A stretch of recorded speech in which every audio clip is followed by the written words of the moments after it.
નમસ્કાર વાલા દર્શક મિત્રો, મુકુંદ જોશીના આદરપૂર્વક પ્રણામ. ભક્તિ વેદિકા યુટ્યુબ ચેનલના માધ્યમથી આપ સૌ હૃદયપૂર્વક જોડાયેલા દર્શકોને હું હાર્દિક સ્વાગત કરું છું.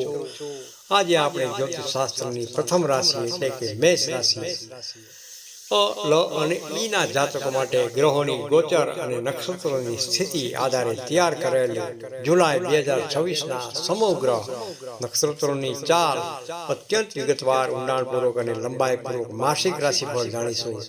આ રાશિફળ તમને આવનારા મહિનાના પડકારો સામે લડવાની અને તકોને ઝડપવાની નવી દિશા આપશે. તો ચાલો પરમ કૃપાળુ પરમાત્માના આશીર્વાદ લઈને વિગતવાર વિશ્લેષણ તરફ આગળ વધીએ. નોકરી, કરિયર અને વ્યવસાય. જુલાઈ 2026નો આખો મહિનો મેષ રાશિના જાતકો માટે કાર્યક્ષેત્રમાં અત્યંત પ્રગતિશીલ, નવી ઉર્જા લાવનારો સાબિત થશે. ગ્રહોની અનુકૂળતાને કારણે તમારા પ્રભાવમાં વધારો થશે. નોકરિયાત વર્ગ, જો તમે લાંબા સમયથી નોકરીમાં બદલાવ અથવા પ્રમોશનની રાહ જોઈ રહ્યા હતા, તો આ મહિને તમને કોઈ સારા સમાચાર પ્રાપ્ત થઈ શકે છે. ઓફિસમાં વરિષ્ઠ અધિકારીઓ અને બોસ તમારા કામ અને વ્યવસ્થાપન શક્તિથી પ્રભાવિત થશે, જેના કારણે તમને કોઈ મોટી કે પ્રતિષ્ઠિત પ્રોજેક્ટની જવાબદારી સોંપવામાં આવી શકે છે. સહકર્મીઓ સાથેનો તાલમેલ અદ્ભુત રહેશે. વેપારી મિત્રો, વ્યાપાર જગત સાથે જોડાયેલા જાતકો માટે આ મહિનો આર્થિક વિકાસ લાવશે. બજારમાં તમારી સાંખ મજબૂત બનશે અને નવી ગ્રાહક સાથે લાંબા ગાળાના સંબંધો સ્થપાશે. જો તમે કોઈ નવી ભાગીદારી પાર્ટનરશિપમાં ધંધો શરૂ કરવા માંગતા હો, તો દસ્તાવેજોની બાબતમાં સંપૂર્ણ પારદર્શિતા રાખવી હિતાવક રહેશે. અટકેલા સરકારી કામોમાં મહિને ગતિ આવશે. આર્થિક સ્થિતિ તેમજ ધન લાભ. આર્થિક દ્રષ્ટિએ જુલાઈ મહિનો તમારા માટે સંતુલિત અને સંતોષજનક રહેવાનો છે. આવકના નવા સ્ત્રોતો ખુલવાના કારણે તમારી આર્થિક ચિંતાઓ ઘણી ઓછી થશે. ધન આર્યન, આ મહિને લાંબા સમયથી ફસાયેલું કે ઉધાર આપેલું ધન અચાનક પાછું મળવાના પ્રબળ યોગ બની રહ્યા છે. પૂર્વમાં કરેલા કોઈ રોકાણમાંથી પણ સારો નફો પ્રાપ્ત થઈ શકે છે. ખર્ચનું આયોજન, આ મહિને ઘરના નવીનીકરણ, ભૌતિક સુખ સુવિધાઓની ખરીદી અથવા નવા વાહનની પાછળ મોટો ખર્ચ થઈ શકે છે. જોકે આ ખર્ચાઓ પ્લાનિંગ સાથે કરશો તો તમારા બજેટ પર કોઈ નકારાત્મક અસર નહીં પડે. શેર બજાર કે ક્યાંય પણ મોટું લાંબા ગાળાનું રોકાણ કરતા પહેલા આ ક્ષેત્રના નિષ્ણાતોની સલાહ અચૂક લેવી. પ્રેમ, દાંપત્ય જીવન અને સંબંધો. મેષ રાશિના જાતકોના અંગત જીવનના આ મહિને મધુરતા અને પરસ્પર વિશ્વાસનીય સંચાર થશે. પ્રેમ જીવનના જીવતા યુગલો માટે આ સમય વરદાન સમાન રહેશે. ભૂતકાળની નાની મોટી ગેરસમજણો અને મનદુખ વાટાઘાટોથી દૂર થશે અને સંબંધોમાં પરિપક્વતા આવશે. તમે તમારા પાર્ટનર સાથે કોઈ સુંદર જગ્યાએ ફરવા જવાનું આયોજન પણ કરી શકો છો. દાંપત્ય જીવન, વિવાહિત જીવનમાં પરસ્પર તાલમેલ ઉત્તમ રહેશે. જીવન સાથી સાથે કોઈ ધાર્મિક યાત્રા પર જવાનો સુંદર અવસર પ્રાપ્ત થશે, જે તમારા મનને શાંતિ અપાવશે. જેઓ અવિવાહિત છે, યોગ્ય જીવન સાથીની શોધમાં છે, તેમના માટે આ મહિને કોઈ સારા ઘરનું માગવું આવી શકે છે, તેમજ લગ્નની વાત આગળ વધી શકે છે. પારિવારિક જીવન તેમજ સામાજિક પ્રતિષ્ઠા. કૌટુંબિક દ્રષ્ટિએ આ મહિનો પરિવારમાં એકતા, ખુશીઓ વધારનાર સાબિત થશે. પરિવારમાં સુમેળ, ઘરમાં ચાલી રહેલા જૂના મતભેદો કે વાદ વિવાદો શાંત થશે, તેમજ ભાઈ બહેનો વચ્ચે પ્રેમ વધશે. મુશ્કેલ પરિસ્થિતિઓમાં ભાઈ બહેનો તેમજ મિત્રો તમારી પડખે અડીખમ ઊભા રહેશે. વડીલોના આશીર્વાદ, ઘરના વડીલો અથવા પિતા સમાન વ્યક્તિના માર્ગદર્શનથી તમારા અટકેલા કાર્યો સરળતાથી પૂર્ણ થશે. પરિવારમાં કોઈ માંગલિક કે શુભ પ્રસંગનું આયોજન પણ થઈ શકે છે, જેમાં તમને સગા સંબંધીઓને મળવાનો અને આનંદ માણવાનો મોકો મળશે. સમાજમાં તમારી પ્રતિષ્ઠા વધશે. શિક્ષણ, વિદ્યાર્થીઓ અને કારકિર્દી.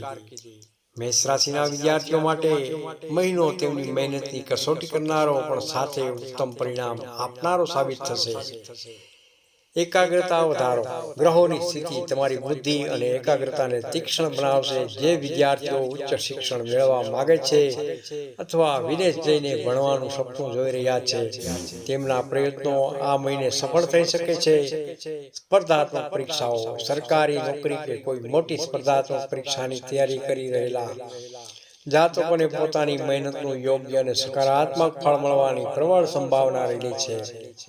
બસ ફક્ત આળસને ત્યાગ કરીને ટાઈમ ટેબલ મુજબ આગળ વધતા રહો. સ્વાસ્થ્ય તેમજ શારીરિક ઉર્જા. સ્વાસ્થ્યની દ્રષ્ટિએ જુલાઈ મહિનો સામાન્ય રીતે ઘણો સારો રહેશે, પરંતુ માનસિક તેમજ શારીરિક સંતુલન જાળવવું ખૂબ જ જરૂરી છે. કામનો બોજ. નોકરી અને બિઝનેસમાં વ્યસ્તતા વધારવા કારણે મહિનામાં મધ્યમાં તમને શારીરિક થાક, નિંદ્રા, માનસિક તણાવ, માથાનો દુખાવો જેવી નાની મોટી સમસ્યાઓ પરેશાન કરી શકે છે. સ્વાસ્થ્ય સુધારણા. આયુર્વેદિક જીવનશૈલી અપનાવવી, પૂરતી ઊંઘ લેવી તેમજ બહારના તળેલા મજેદાર ખોરાક, મસાલેદાર ખોરાકથી દૂર રહેવું. રોજ સવારે નિયમિત વ્યાયામ અને યોગ પ્રાણાયામ કરવાથી આખો મહિનો સ્ફૂર્તિલો રહેશે. ધાર્મિક આધ્યાત્મિક જીવન અને ઉપાયો. આ મહિને તમારી આધ્યાત્મિક ઉન્નતિ થશે અને ધાર્મિક કાર્યમાં સારી રુચિ વધશે. મેષ રાશિના સ્વામી મંગળ હોવાથી નીચેના ઉપાયો કરવાથી જીવનના કષ્ટો દૂર થશે. શ્રી હનુમાનજી મહારાજની આરાધના. દર મંગળવારે અને શનિવારે હનુમાનજીના મંદિરે જઈ દર્શન કરવા અને નિયમિત રૂપે હનુમાન ચાલીસાના પાઠ જરૂરથી કરવા અથવા બજરંગ બાણના પાઠ કરવા. તેમજ શિવ ઉપાસના. પવિત્ર શ્રાવણ માસ પણ નજીક આવી રહ્યો છે, તેથી દર સોમવારે ભગવાન શિવ પર જળાભિષેક કરવો અને ઓમ નમઃ શિવાય આ મંત્રની ઓછામાં ઓછી એક માળા અચૂક કરવી. આનાથી માનસિક શાંતિ પણ પ્રાપ્ત થશે. રંગ, અંક અને દિવસોનું ગણિત. શુભ રંગ જોઈએ તો લાલ, કેસરી તેમજ સુવર્ણ ગોલ્ડન રંગના વસ્ત્રો ધારણ કરવાથી નકારાત્મક ઉર્જા દૂર રહેશે. શુભ અંક જોઈએ તો આ મહિને તમારા માટે 1, 9 તેમજ 3 આ અંક અત્યંત ભાગ્યશાળી સાબિત થશે. શુભ દિવસ જોઈએ તો અઠવાડિયાના દિવસોમાં મંગળવાર, રવિવાર તેમજ ગુરુવાર તમારા માટે કોઈ પણ નવું કે શુભ કાર્ય શરૂ કરવા માટે સર્વોત્તમ રહેશે. આ મહિનાની ખાસ ચેતવણી. કોઈ પણ ક્ષણિક આવેગ કે ગુસ્સામાં આવીને કરિયર અથવા આર્થિક બાબતોમાં ઉતાવળિયો નિર્ણય ન લેવો. વાણી અને ક્રોધ પર સંયમ રાખવો, નહીતર બનેલા સંબંધો બગડી શકે છે. ખાસ કરીને મહિનાના ઉત્તરાર્ધમાં વાહન ચલાવતી વખતે ટ્રાફિકના નિયમોનું પાલન કરવું અને ખૂબ જ સાવધાની રાખવી. માસનો શુભ સંદેશ. યાદ રાખો મિત્રો, ભાગ્ય આપણને માત્ર તક આપે છે, પરંતુ આપણી સફળતાનો અસલી આધાર આપણો આત્મવિશ્વાસ, આપણા સત્કર્મો અને પરમાત્મા પરનો આપણો અડગ ભરોસો છે. સકારાત્મક વિચારો સાથે મહેનત કરતા રહો. ઈશ્વર તમારી સાથે છે. જય શ્રી ગણેશ, જય મા મોંગલ, હર હર મહાદેવ, જય શ્રી રામ. હું મુકુંદ જોશી હવે આપ સૌની રજા લઉં છું. ભક્તિ વેદિકા ચેનલ પર ખૂબ જ ટૂંક સમયમાં આપણે આગામી રાશિ એટલે કે વૃષભ રાશિના માસિક રાશિફળ સાથે ફરી મળીશું. જો આપને આ વિગતવાર રજૂઆત ગમી હોય તો વિડીયોને લાઈક જરૂરથી કરજો અને તમારા મિત્રો પરિવાર સાથે શેર પણ કરજો. ચેનલને સબસ્ક્રાઇબ કરી બેલ આઇકન દબાવવાનું ભૂલતા નહીં, જેથી ભક્તિ વેદિકા યુટ્યુબ ચેનલ જ્યોતિષના આવા જ માહિતીસભર વિડીયો આપને મળતા રહે. ધન્યવાદ. રાધે રાધે. જય શ્રી કૃષ્ણ. કોમેન્ટમાં હર હર મહાદેવ જરૂરથી લખજો.